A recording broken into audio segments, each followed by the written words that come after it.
안녕하세요. 반갑습니다. APTC 연구소의 이정열 전략팀장입니다. 자, 금일은 4월 21일, 현재 시각은 11시 28분을 지나고 있습니다. 대한항공이고요. 코드번호 003490입니다. 자, 대한항공 차트 설명드리면서 요점을 간단하게, 가급적이면 자세하게 설명을 좀 드릴 예정이에요.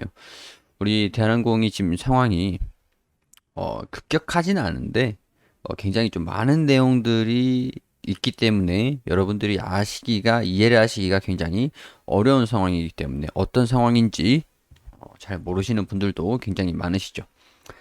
자, 일단은 차트상으로 좀 한번 살펴보면은 여기 일단 지주간을 좀 버텨주면서 이전에는 한 계단 위였어요. 이전에는 유상증자를 진행하면서 주가가 좀 빠진 이후에 여기를 일단 밀어 올리는 힘이랑 당기는 힘이랑 좀 계속 이제 싸우고 있다 이렇게 설명을 좀 드렸었죠.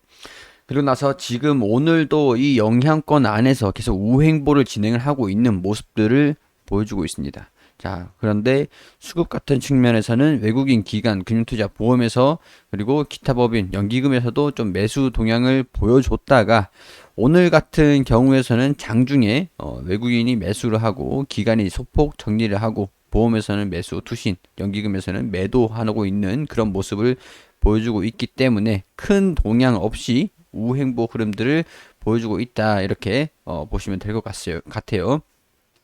자, 물론 이제 시장도 굉장히 좀 좋지 않은 모습을 보여주고 있어요. 시장이 외국인이나 기관이나 금융투자이나 다 매도를 하고 있는, 최근에 또 매수하는 모습을 보여줬다가 코스피가 또 이제 1.6%가량 조정을 갑자기 확 받고 있는 그런 모습을 보여주고 있죠. 뭐 사실 전고점을 돌파를 하지 못하고 좀 애매한 상황들이었기 때문에, 그리고 뉴욕 증시도 좀 안 좋은 모습이었기 때문에 뭐 떨어진다라고 해도 뭐 이해가 안 되는 건 아닙니다. 최근에 좀 많이 올랐었죠. 자, 그래서 일단은 오늘 특징적으로 수급적인 측면이 좋진 않을 거다. 그렇지만은 이 지지구간 이상으로 이탈하지 않는 모습들을 보여주면, 그러니까 속도적인 문제인 것 같은데 여기 121선 이렇게 올라와주고 있는 모습들을 보여주고 있죠. 이렇게 서서히 올라와주고 있는데 이게 갑자기 폭락을 해버리면은 121선에서 반등을 노려봐야 되는 부분들이고, 우행보를 이렇게 계속 이어진다라고 하면 여기서 반등이 좀 나와주는가를 체크를 해봐야 되고, 이탈하는지 반등이 나오는지 체크를 해봐야 되는 그런 상황들이기 때문에 아직까지 어느 정도 여유는 있다, 지켜봐야 되는 그런 기간들은 조금 있다. 그러니까 단기 종목은 아니고, 그리고 종목이 시가총액이 크기 때문에 단기 종목으로는 적합하지 않다. 그러니까 이 기업을 미래를 오랜 기간 동안 지켜오면서 코로나 이후 그리고 정상화가 될 때까지, 마스크를 벗을 때까지 막 그때까지 보시겠다라고 하시는 분들 같은 경우에서는 항공주에 관심을 가지시고 계시는 분들도 상당히 많으실 겁니다. 그런 부분들은 적합하다라고 할 수 있는 부분들이지만, 우리가 지금 대한항공 같은 경우에서는 이게 아시아나를 합병을 하는 그런 뉴스들이 좀 있는 상황들이죠.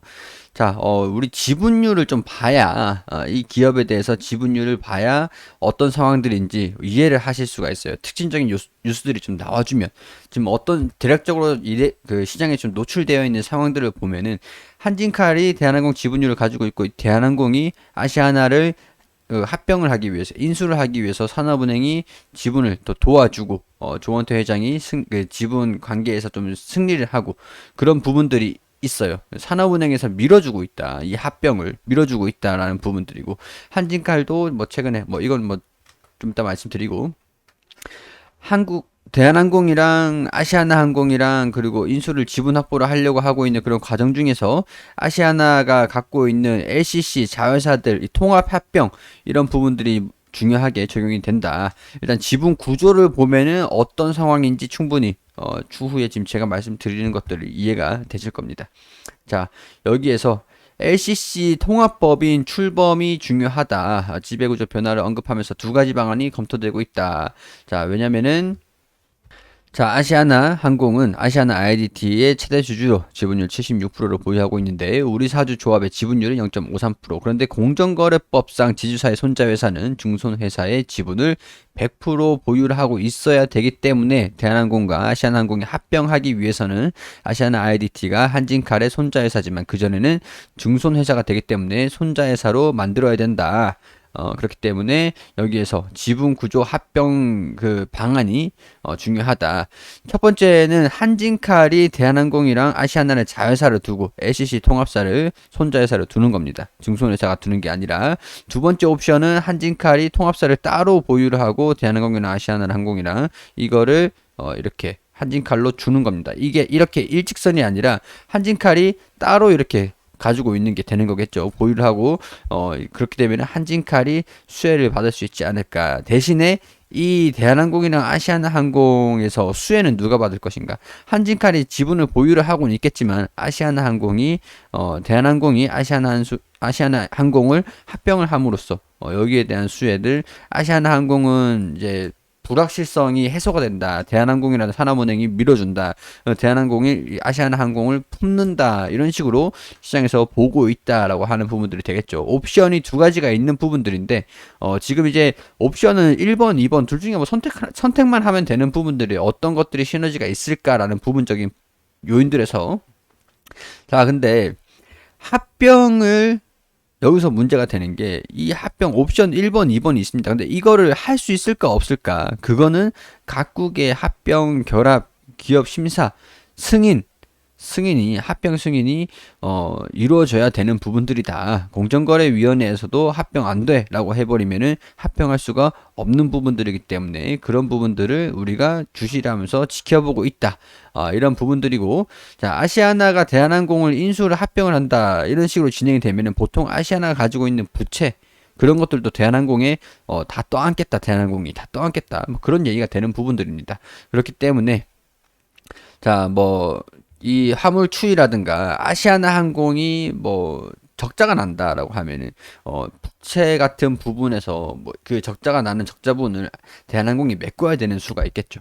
그렇기 때문에 이런 최근에 있어줬던 아시아나 항공이 한국항공우주랑 월드스타 에비에이션이랑 3천억의 투자금을 유치를 해가지고 화물 쪽으로 지금 이제 사업을 집중을 하겠다라고 했던 부분들은 적자를 여객에서 적자 나는 부분들을 화물 항공 쪽으로 화물 운송 쪽으로 좀 이제 집중을 하면서 적자를 축소를 시키겠다. 뭐 그런 부분들을 얘기를 한 거기 때문에 여객이 수요가 회복되지 않는 지금에서는 최선의 선택이다라고 보고 있는 부분들이 되고 적자가 그나마 축소가 될 것이다라고 이해를 하고 있는 부분들입니다.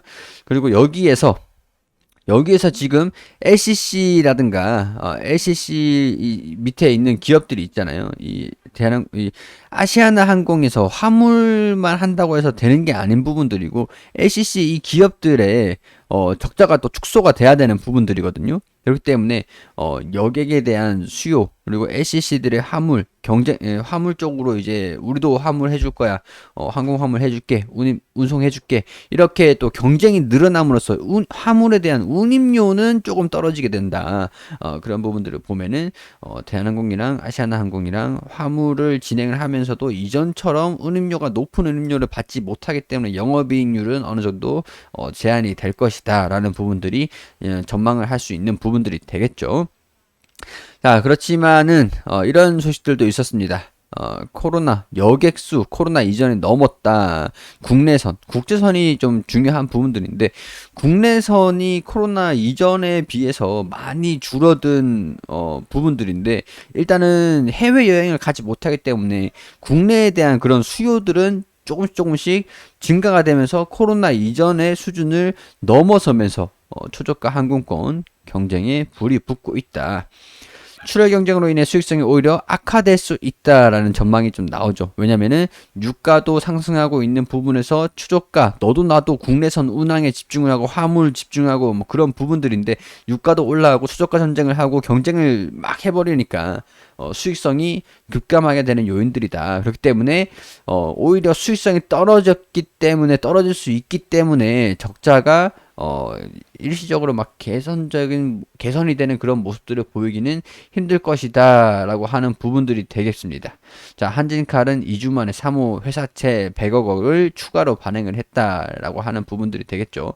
이게 유상증자를 진행을 했고, 이전에 2조 5천억 원 수준의 유상증자를 진행을 했고, 아시아나항공 인수와 맞물려서 흥행이 예상되자 규모를 좀 늘린 겁니다. 근데 재무 부채 비율이 300%대를 유지를 할 수 있다라고 했기 때문에 이런 부분들로 아시아나 인수를 함으로써 돈이 한진칼 같은 경우에 이 뭐랄까 그 인수를 하기 위한 그런 금액을 좀 신경을 쓰고 있는 그런 느낌인 것 같죠.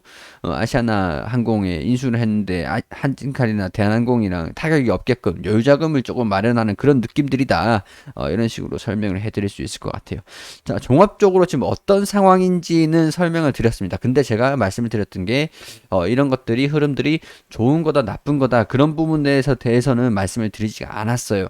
근데 결국은 중요한 부분들이 아시아나를 살리기 위해서, 대한항공이 살리기 위해서, 대한항공도 뭐 아시아나를 품어가지고 시너지를 내기 위해서 중요한 부분들은 코로나입니다. 코로나가 끝나야 시너지가 날 수 있는 부분들이고 코로나 이후를 좀 봐야 된다. 그런 부분들을 좀 말씀을 드렸었는데 지금 사실 실상은 여객 수요가 언제 뭐 해외 뭐 국제선이 언제 개통이 뭐 진행이 다시 될지 모르고 회복이 될지 모르는 그런 상황이기 때문에 아시아나랑 대한항공이랑 뭔가 인수합병을 함으로써 얘네들이 할 수 있는 부분들은 제한이 되어 있어요.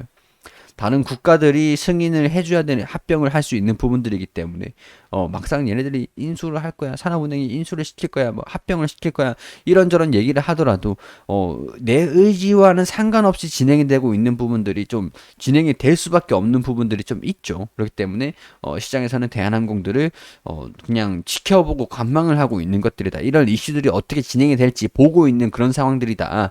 그렇게 설명을 좀 드릴 수 있을 것 같습니다. 우리 투자하시는 분들 투자를 하시려고 준비를 하고 계시는 분들 같은 경우에서는 이런 부분들을 참고를 잘 하실 필요가 있겠죠. 자, 이런 부분들 참고를 하시고 지금 이제 이런 종목들 움직임들 차트상에서도 좀 참고를 하시면서 타점이라든가 그런 부분들 이슈라든가 이런 요인들 체크를 하면서 결정을 하시면 되지 않을까 그런 생각이 들어요. 이런 부분들은 제 개인적인 투자 의견이기도 하고 여러분들이 투자를 하세요라고 뭐 추천을 드리는 게 아니기 때문에 여러분들이 이 영상을 보시고 투자에 대한 판단은 직접 해주시기를 당부드리겠습니다. 그리고 우리 AP투자연구소의 김용재 소장님께서 매일매일 무료로 종목을 추천해드리고 있습니다. 검색창에 AP투자연구소라고 검색을 하시면 상단에 홈페이지가 나옵니다. 들어오셔가지고 위에 여기에 2021년 무료 추천 종목 보시면은 매일매일 이제 종목 추천 드린 내역들이 확인이 되시거든요. 자, 여기에서 4월 16일 금요일 게시판으로 들어오시게 되시면 장전에는 뉴욕 증시가 어떻게 움직였는지 이렇게 쭉 내용들을 설명을 드리고 있고 우리가 투자를 함으로써 뉴욕 증시를 알고 봐야 되기 때문에 영향을 좀 미치기 때문에 자세하게 설명을 드리고 9시가 되면은 이제 종목 추천 드립니다. 해성 DS 현재가 34,600원, 1차 목표가 35,600원, 손절가 33,000원, 그리고 9시 9분에 선도전기 현재가 4,020원, 1차 목표가 4,140원, 손절가 3,850원, 그리고 9시 2분에 광면전기 현재가 2,760원, 1차 목표가 2,840원, 그리고 손절가 2,620원 세 종목 추천드렸습니다. 자, 선도전기 1차 목표가를 돌파했다고 말씀을 드리면서 차트를 통해서 이렇게 어떤 움직임을 보여주고 있는지 설명을 드리고요. 자, 그리고 9시 7분쯤에 세 종목 추천해서 한 종목 수익, 두 종목 보유 중이다. 한 종목 선도전기, 두 종목 해상 DS, 광면전기 목표가, 매수가, 손절가 잘 지켜달라고 말씀을 드리고 자, 이제 장이 종료가 되면은 추천드린 종목들 3시, 4시쯤에 이렇게 결산이 올라옵니다. 자, 해성 DS 추적가 대비 1.5% 정도 올라갔고 선도전기가 한 4% 가량 그리고 강면전기는 손절가 모든 종목들이 단기로 스캘핑 형식으로 추천을 드리기 때문에 단타로 접근을 한다라는 거는 손실이 그만큼 빠르게 확정이 될 수도 있다라고 하는 것들이기 때문에 반드시 유의하시면서 접근하시고요. 그리고 통합 누각적으로 모든 종목들이 수익이 나는 것은 아니다라는 것들 반드시 확인하시면서 참고를 하시면 좋을 것 같습니다. 그렇지만은 한번 수익이 나면은 크게 나는 편이기 때문에 이 도움이 필요하신 분들 같은 경우에서는 오셔가지고 종목 추천 받으시고 단기적으로 수익을 내고 싶다라고 하시는 분들 같은 경우에서는 홈페이지 오셔가지고 도움을 받으시는 것도 괜찮을 것 같다라고 말씀을 좀 드릴 수 있을 것 같습니다. 도움이 필요하신 분들은 많은 이용해 주시고 저는 여기서 인사드리도록 하겠습니다.